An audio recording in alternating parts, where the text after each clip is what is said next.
এমনও কথা বলা হয়েছে যে তিনি যখন মারা যাচ্ছেন, ইন্তেকাল করছেন, যে ইমান হারা হয়ে মারা যাচ্ছিল, যে ফুরফুরা শরীফ থেকে কোনো একজন হুজুর গিয়ে ভয়েস দিয়েছে, তারপরে আল্লামা রুহুল আমিন সাহেব হুজুর এলেম নাকি আবার ফিরে পেয়েছে। জোরে বলুন নাউজুবিল্লাহ। ঘরে ছেলে মেয়েরা, বারা তরুণেরা, আয়ামা নওজওয়ান যুবকেরা, পর্দার অন্তরালে মা বোনেরা, এ আমার নবী প্রেমিকেরা, তাই আপনাদের জানিয়ে দেয় আল্লাহর ওলির স্মরণে শানে স্বভাব, আল্লাহর ওলিদের নামে দোয়ার মতলি।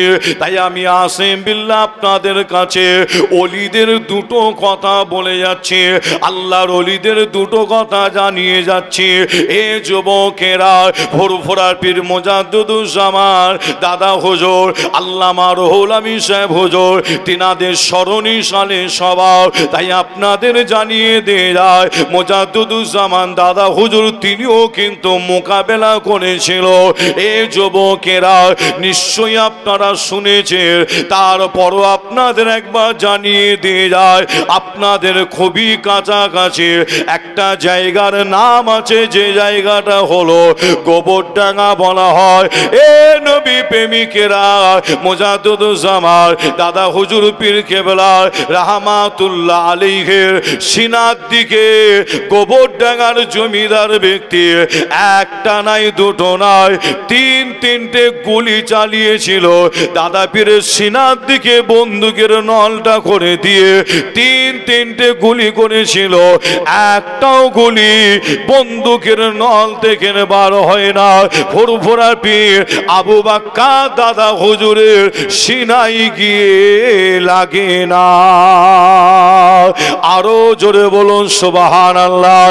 এ নবী প্রেমিকেরা, আয়ামা নওজওয়ান যুবকেরা, তাই আপনাদের জানিয়ে দেয় আল্লামা রুহুল আমিন সাহেব হুজুর আপনাদের খুবই কাছাকাছি শুয়ে আছে, যিনি হলেন বড় মাওলানা, যিনাকে মুজাদ্দিদুজ্জামান দাদা হুজুর পীর কেবলা বলেছিল, ও বাবা বড় মাওলানা আল্লামা রুহুল আমিন সাহেব হুজুর, কিন্তু আপনাদের সাথে একটু জানিয়ে দিয়ে যায়, বড় দুঃখ লাগে, এই দাদা হুজুর পীর কেবলা বলেছিল, আল্লামা বড় মাওলানা বলেছিল, কিন্তু আপনাদের জানায় কিছু ব্যক্তি, কিছু মানুষ আছে যারা এখন আল্লামা রুহুল আমিন সাহেব হুজুরের দরদ দেখায়, তারা এক সময় আল্লামা বলে মানতে চায় না।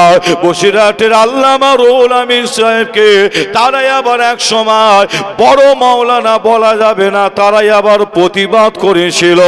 এ যুবকেরা, বসিরহাটের আল্লামা রুহুল আমিন সাহেব হুজুরের স্মরণে শানে স্বভাব, বসিরহাটের মহাব্বতের মানুষ আল্লামা রুহুল আমিন সাহেব হুজুরের দাদা হুজুরের মহাব্বতের মানুষ। তাই আপনাদের জানিয়ে দিয়ে যায়, আল্লামা রুহুল আমিন সাহেব হুজুরকে আজ যারা ঢাল করছে, আল্লামা রুহুল আমিন সাহেব হুজুরকে সামনে যারা রেখেছে, তারা এক সময় বলেছিল বসিরহাটের আল্লামা তিনি অমুক জায়গায় জমি বন্ধক দিয়ে তিনি সংসার চালিয়েছিল, তিনাকে এমন কেলেম দেওয়া হয়েছিল সমাজে। এ যুবকেরা, তবে আপনাদের জানাই আল্লামা রুহুল আমিন সাহেব হুজুর তিনি এমন একজন ব্যক্তি, এমন একজন মানুষ ছিল, যিনাকে বলা হতো এলেমের দরিয়া, এলেমের সাগর বলা হতো। যখন আল্লামা রুহুল আমিন সাহেব হুজুরকে ফুরফুরা পীর আবু বাক্কার দাদা হুজুর দেখতে, এই দেখার সাথে সাথে ফুরফুরা পীর আবু বাক্কার উঠে দাঁড়িয়ে সম্মান করিতে।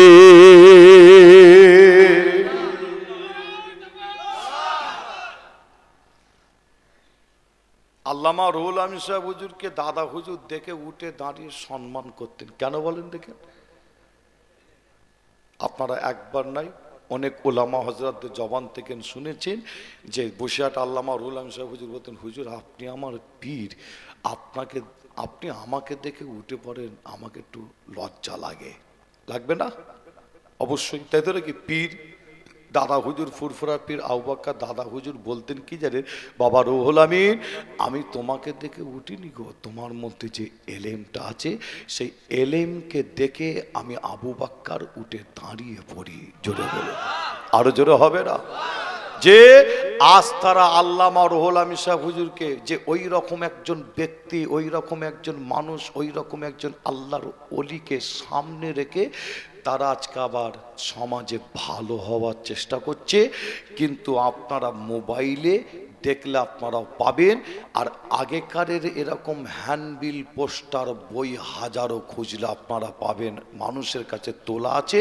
তিনার বিরুদ্ধে কত ইস্তেহার, কত হ্যান্ডবিল, কত কি ছাড়া হয়েছিল, তিনাকে কত ছোট বড় কথা বলা হয়েছিল, গালাগালি পর্যন্ত করা হয়েছিল। যে এমনও কথা বলা হয়েছে যে তিনি যখন মারা যাচ্ছেন, ইন্তেকাল করছেন, যে ইমান হারা হয়ে মারা যাচ্ছিল, যে ফুরফুরা শরীফ থেকে কোনো একজন হুজুর গিয়ে ভয়েস দিয়েছে, তারপরে আল্লামা রুহুল আমিন সাহেব হুজুর এলেম নাকি আবার ফিরে পেয়েছে। জোরে বলুন নাউজুবিল্লাহ, আরো জোরে হবে না?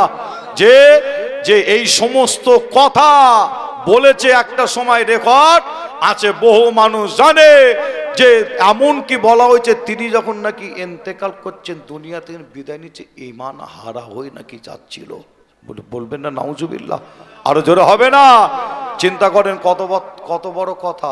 আর সেই সমস্ত ব্যক্তি, আর তাদের সাথে আবার কিছু এই বসিরহাটের কিছু আবার মৌলবী তাদের সাথে এক হয়ে আল্লামা রুহুল আমিন সাহেব হুজুরকে সামনে রেখেছে। কেন? এই সামনে না রাখলে বসিরহাটের মানুষ তো আমাদের ছুঁড়ে ফেলে দেবে, বুঝতে পারছেন না? বাদুরিয়ার মানুষ তো ছুঁড়ে ফেলে দেবে, বেড়াচাপার মানুষ তো ছুঁড়ে ফেলে দেবে। কেন? এই সমস্ত মানুষরা আল্লামা দাদা হুজুরকে তো অবশ্যই মহব্বত করে। দাদা হুজুর না হলে আল্লামা হুজুরকে চেনা যেত কি? চেনা যেত না, তাই তো নাকি? দাদা হুজুরকে অবশ্যই মহব্বত করে। আর তারপরে দাদা হুজুরের পরে পাঁচ হুজুর যেমন আছেন, তারপরে আল্লামা রুহুল আমিন সাহেব হুজুরকে মহব্বত করে। তাই এই সমস্ত মানুষগুলোর যদি বেড়ে নস করতে হয়, আল্লামা রুহুল আমিন সাহেব হুজুরকে সামনে রাখো। যে তবে আমি আসেম বিল্লাহ সিদ্দিকী আপনাদের কাছ থেকে বিদায় নেওয়ার আগে, আখিরি দোয়া মোনাজাত করার আগে, প্রায় 12টার কাছাকাছি দোয়া চাওয়ার আগে একটু বলে যাই, খাদিজা মাদ্রাসায় আমি আসেম বিল্লাহ সিদ্দিকী একটা কথা বলেছিলাম, আপনারা নিশ্চয়ই শুনেছেন কিনা জানি না। অনেকে ওরাই প্রচার করছে, ওরাই যে আমি কথাটা বলেছি, আর ওই কথাটাকে তারা উল্টোভাবে ব্যাখ্যা করছে মানুষের কাছে। যে আপনারা নিশ্চয়ই আমাকে আপনারা ভুল বোঝেন নে, যে আপনাদের জানাই আমি আসেম বিল্লাহ বলেছি এক, তারা ব্যাখ্যা করছে আর এক। যে সমাজে কিছু বক্তা, সমাজে কিছু মৌলী সাহেব যে ওয়াজ করে, কিন্তু তাদের ইতিহাস জানা নাই, তাদের জ্ঞান নেই, এলেম নেই, জ্ঞান নেই, মূর্খ জাহেল।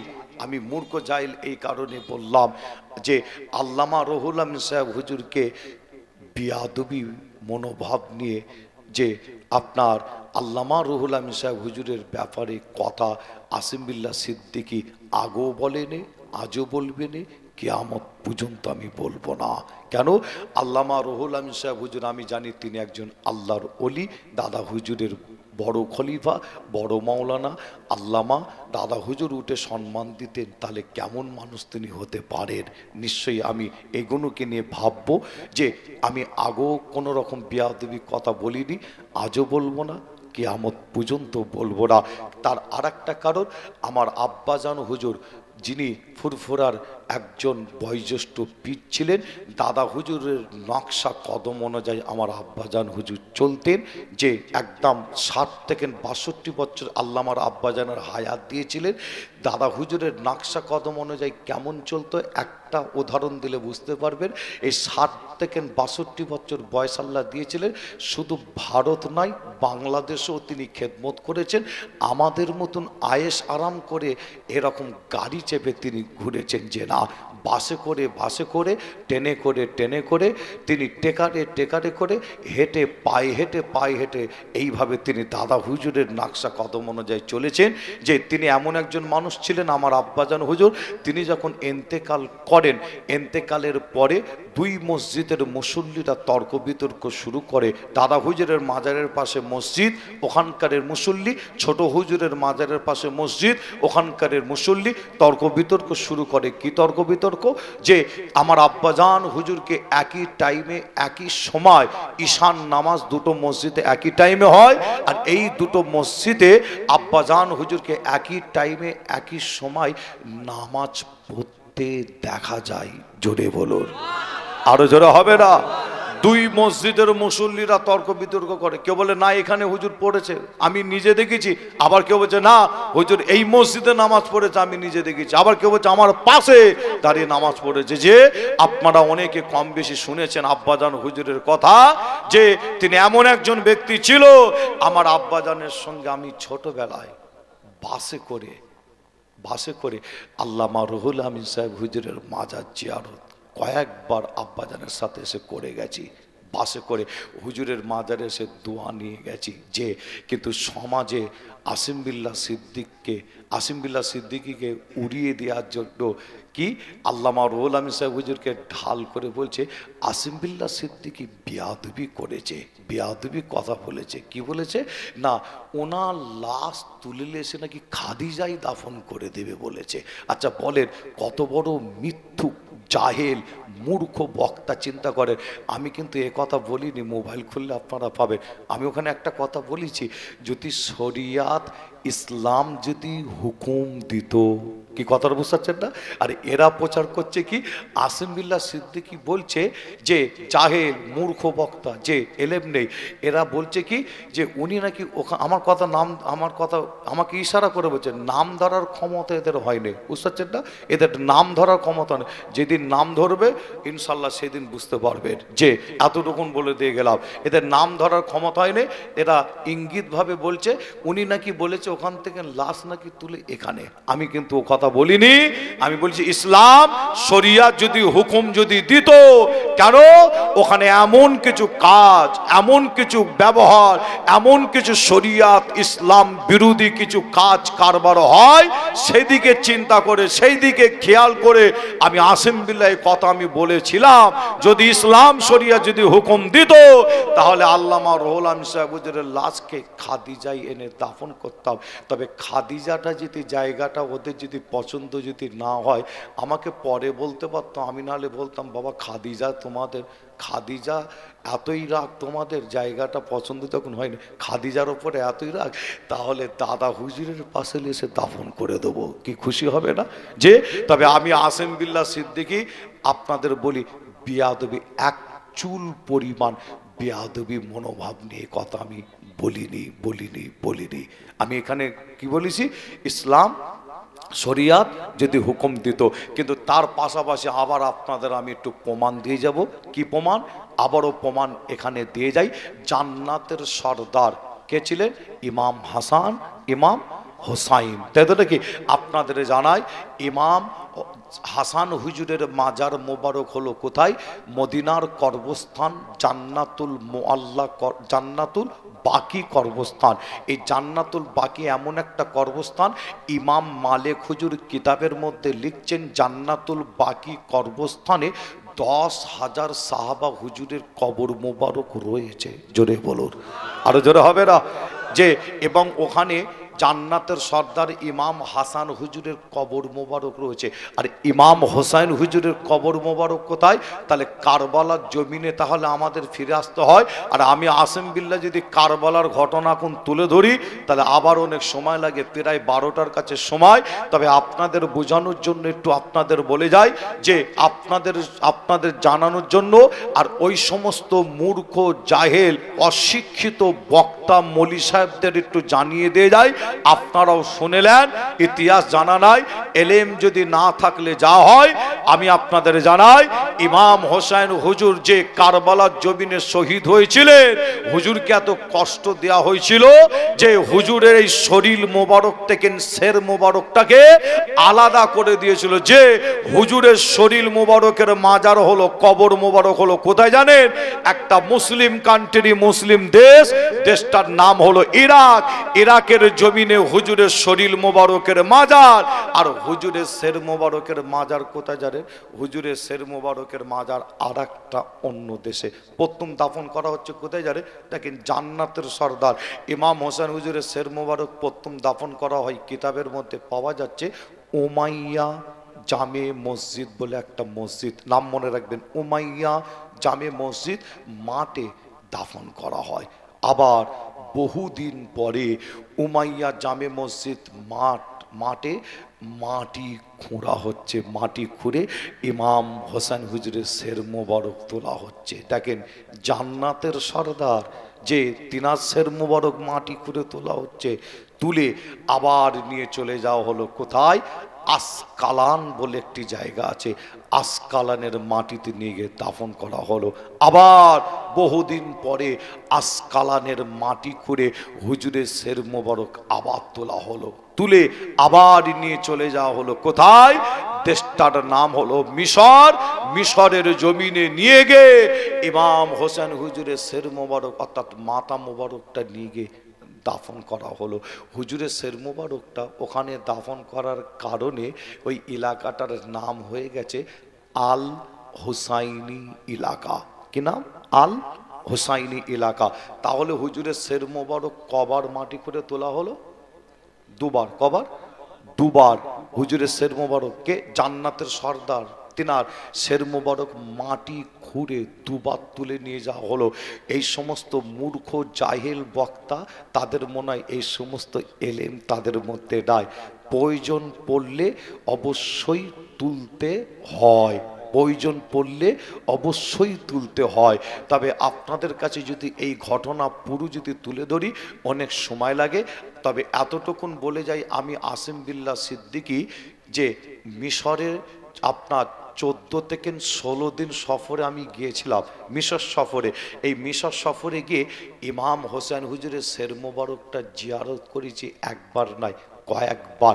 হুজুরের মাজারে গিয়ে শের মোবারক জিয়ারত করতে গিয়ে দেখলাম সারা পৃথিবীর নবী প্রেমিকরা এসে তারা জিয়ারত করছে, দোয়া নিচ্ছে। কিন্তু আপনাদের জানাই, ইতিহাস সাক্ষী দেয়, ইমাম হোসেন হুজুরের শের মোবারক যখনই মাটি করে তোলা হয়, দেখতে পাওয়া যায় হুজুরের শের মোবারকের একটা চুল পরিমাণ কোনো রকম পরিবর্তন দেখা যায়নি। জোরে বলুন, আরো জোরে হবে না? তবে আমি আসিম বিল্লাহ সিদ্দিকী এমন একজন ওলি মানুষের বিরুদ্ধে আমি বেয়াদবি কথা বলতে পারি না। আল্লামা রুহুল আমিন সাহেব হুজুর তিনি একজন আল্লাহর ওলি ছিল। আমারও মনের বিশ্বাস যে, আবারও বলছি, যদি পরিস্থিতি হয় সেটা আলাদা ব্যাপার। ইসলাম শরিয়া যদি হুকুম দিত যে খুঁড়ে খুঁড়ে দেখো বা তুলে আরেক জায়গায় নিয়ে যাও, যে যে আগে বলি যে পরিস্থিতির ব্যাপারটা আলাদা, মাসলা পরিস্থিতি দুটো আলাদা। যে আপনার আল্লামা রুহুল আমিন সাহেব হুজুরের যদি কোদাল নিয়ে গিয়ে হুজুরের কবর মোবারকটা যদি খোঁড়া হয়, খুঁড়লে দেখতে পাওয়া যাবে, আমার মনের বিশ্বাস আমার আল্লাহ হুজুরের লাশকে আজও পর্যন্ত কবরে টাটকা রেখে দিয়েছে। জোরে বলুন, আরো জোরে হবে না?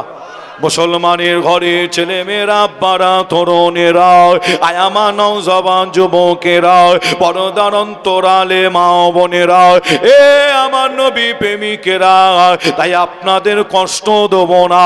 আখিরি দোয়া মোনাজাত করব।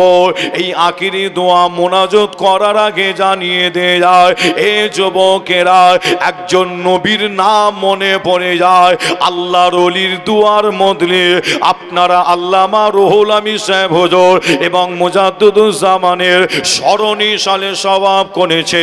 আল্লাহর ওলিদের দুটো কথা আপনাদের কাছে তুলে ধরেছি, কিন্তু আপনাদের জানিয়ে দিয়ে যায়, একজন নবীর কথা মনে পড়ে যায়। নবীটার নাম হযরতে নবী ইউসুফ আলাইহিস সালাম, নাম আপনারা শুনেছেন। এ যুবকেরা, ইতিহাস সাক্ষী দেয়, কিতাবের মধ্যে পাওয়া যায় ইউসুফ নবী নবীকে শতাত ভাইয়েরা তারা জানে মারার জন্য ইউসুফ নবীর শরীরের পোশাকের কাপড় খুলে নিয়ে ইউসুফ নবীকে ধাক্কা দিয়ে পিছন দিক থেকে ধাক্কা দিয়ে কুয়াতে ফেলে দিয়েছিল ইউসুফ নবীকে জানে মারার জন্য। এ নবী প্রেমিকেরা, ইউসুফ নবীকে জানে মারার জন্য শতাত ভাইয়েরা কুয়ায় ফেলে দিয়েছিল। এই ঘটনা আপনারা একবার নয় বহুবার আপনারা শুনেছে, তবে আপনাদের জানিয়ে দিয়ে যায় আমার আল্লাহ পাক ইউসুফ নবীকে আবার ওই কুয়া থেকে তুলে দাঁড় করিয়েছিল। শুধু তুলে দাঁড় করিয়েছিল যে না, আমার আল্লাহ পাক ইউসুফ নবীকে কুয়া থেকে তুলে মিশরের বাদশাহ আল্লাহ করে দিয়েছিলেন। আরো জোরে বলুন সুবহানাল্লাহ। এ নবী প্রেমিকেরা, আমি আপনাদের এটাই বলতে চাই, ইউসুফ নবীর কথা বললে সারা রাত কেটে যাবে, শেষ হবে না। তবে আপনাদের জানিয়ে দেয় হযরত নবী ইউসুফ আলাইহিস সালাম ইন্তেকাল করেছিল। হুজুর যখন ইন্তেকাল করে মিশরের জমিনে ইন্তেকাল করে, এই মিশরের জমিনে ইন্তেকালের পরে দেখতে পাওয়া যায় মিশরের মানুষদের মধ্যে একটা দ্বন্দ্ব, একটা ঝামেলা শুরু হয়ে গেল।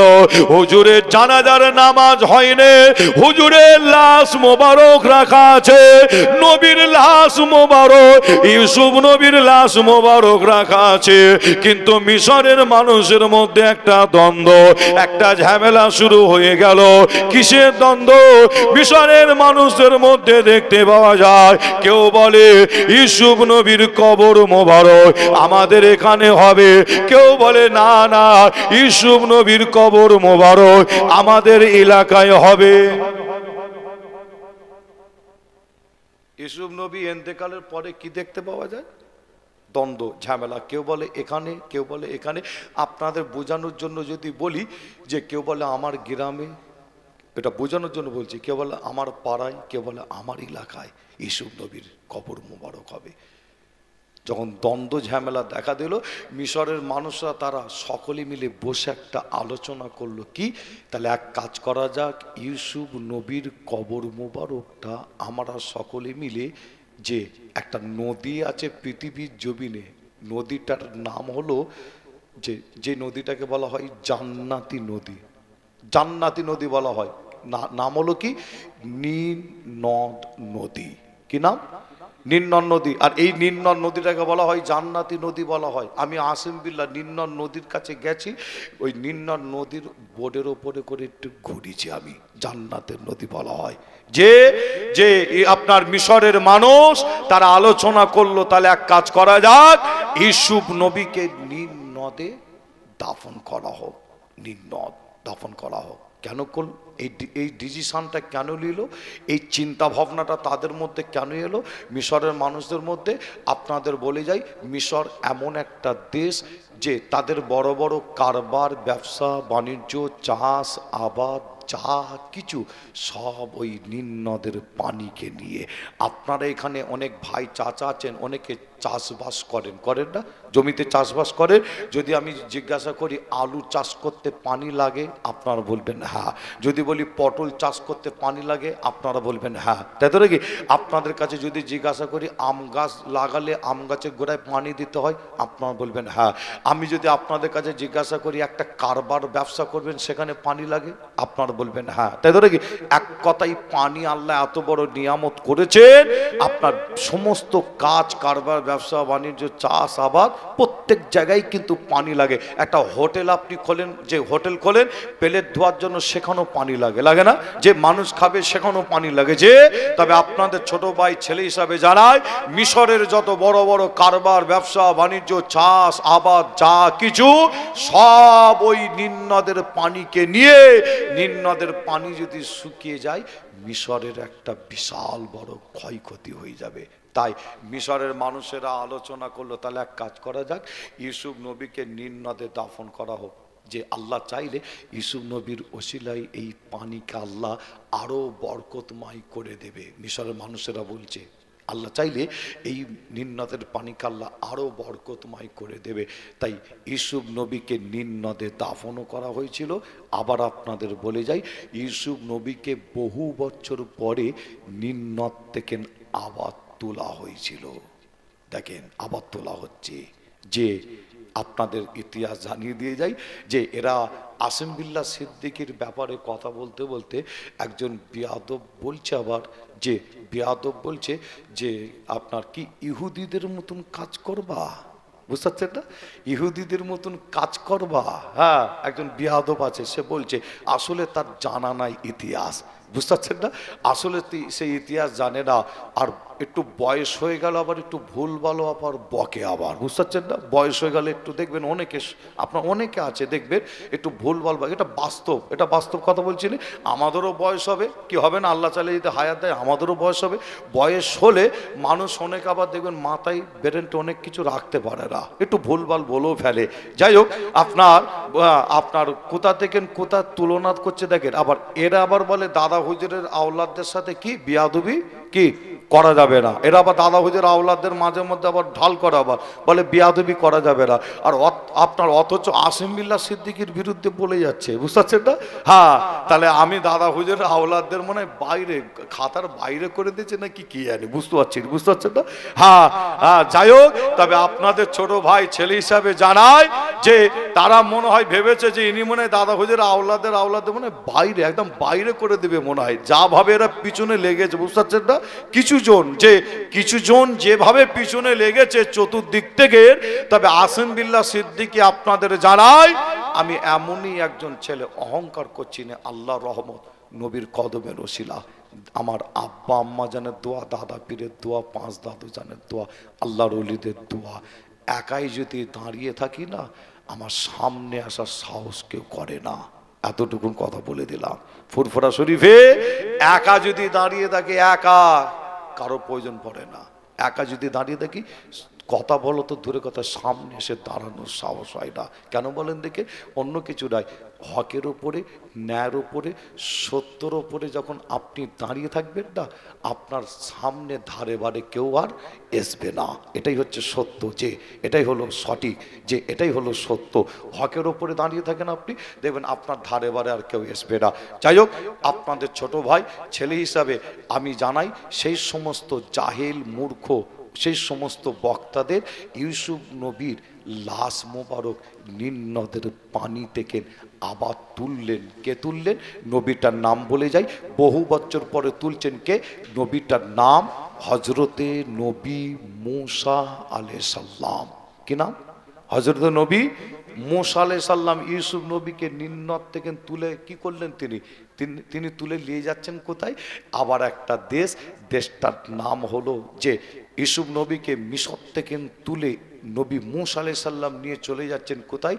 আর একটা অন্য দেশটার নাম হলো প্যালেস্তাইন, অর্থাৎ ফিলিস্তিনের জমিনে নিয়ে গিয়ে ইউসুফ নবীকে ওই দেশে নবী মূসা আলাইহিস সালাম আবার দ্বিতীয়বার দাফন করেছিলেন। জোরে বলুন সুবহানাল্লাহ। আর একটু জোরে হবে না? যে অনেক তথ্য আল্লাহ কারে আছে, যে আল্লাহ পাক যদি পরে আনায় ইনশাল্লাহ আলোচনা হবে। আমার জন্য দোয়া চাইবেন, আমি আপনাদের প্রত্যেকের জন্য দোয়া চাই। তবে বিদায় নেওয়ার আগে, দোয়া চাওয়ার আগে একটা কথা বলে যাই। অনেক কথা বললাম, বিভিন্ন জায়গায় কথা বলি, কি বলা হয় না, 2 ঘন্টা পার হয়ে গেল কিছু কম বেশি। এই 2 ঘন্টার কথা বলতে গিয়ে কিছু কথা এমন আছে, আমার তো মানুষ, তাই তো নাকি, কিছু কথা এমন আছে যদি মনে হয় আসিম বিল্লাহ সিদ্দিকী এটা ভুল বলেছে, আসিম বিল্লাহ সিদ্দিকীর এই কথাটা মনে হয় ভুল হয়েছে, বলেন আমি আপনাদের ভাই কি ভাই নাই? কি ভাই না আপনাদের? যে আপনাদের ভাই ছেলে, যে আপনাদের ওপরে পুরো পাওয়ার অধিকার দিয়ে গেলাম। কি অধিকার? পাওয়ার অধিকার এটাই দিলাম যে যদি মনে হয় আসিম বিল্লাহ সিদ্দিকীর এটা ভুল হয়েছে, এই কথাটা বলা ভুল হয়েছে, আপনি আমার ওই ভুলটাকে ধরিয়ে দেন, পুরো পাওয়ার দিলাম। তবে এরকম জলসা মাহফিল চলাকালীন, অর্থাৎ আপনি এখানে যদি হঠাৎ করে আপনি উঠে যদি একটা করেন, একটু অন্যরকম জিনিস তৈরি হয়ে যায়। কেন? অনেক মানুষ বুঝবে না, একটা অন্যরকম হয়, তাই তো আপনি ফুরফুরা দরবার শরীফে যান বা কোনো একটি জায়গায় আমাকে পার্সোনাল ডেকে আমাকে কানে কানে বা আপনি বলুন যে ভাইজান আপনার এটা ভুল হচ্ছে, এই কথাটা আপনার ভুল হচ্ছে। যে আমি যদি আসিম বিল্লাহ সিদ্দিকী আপনার কথাটা শুনে যদি চিন্তা করে আমি যদি মনে করি না আমার ভুল হয়েছে, তাহলে আমি সেটাকে পরিবর্তন করে নেব, সংশোধন করে নেব, যে এই ভুল কথাটা তাহলে আর অন্য কোনো জায়গায় আমি আর বলবো না। তাই তো নাকি? তাহলে আপনি আমার একটা ভুল ধরিয়ে দিয়ে উপকার করলেন না ক্ষতি করলেন?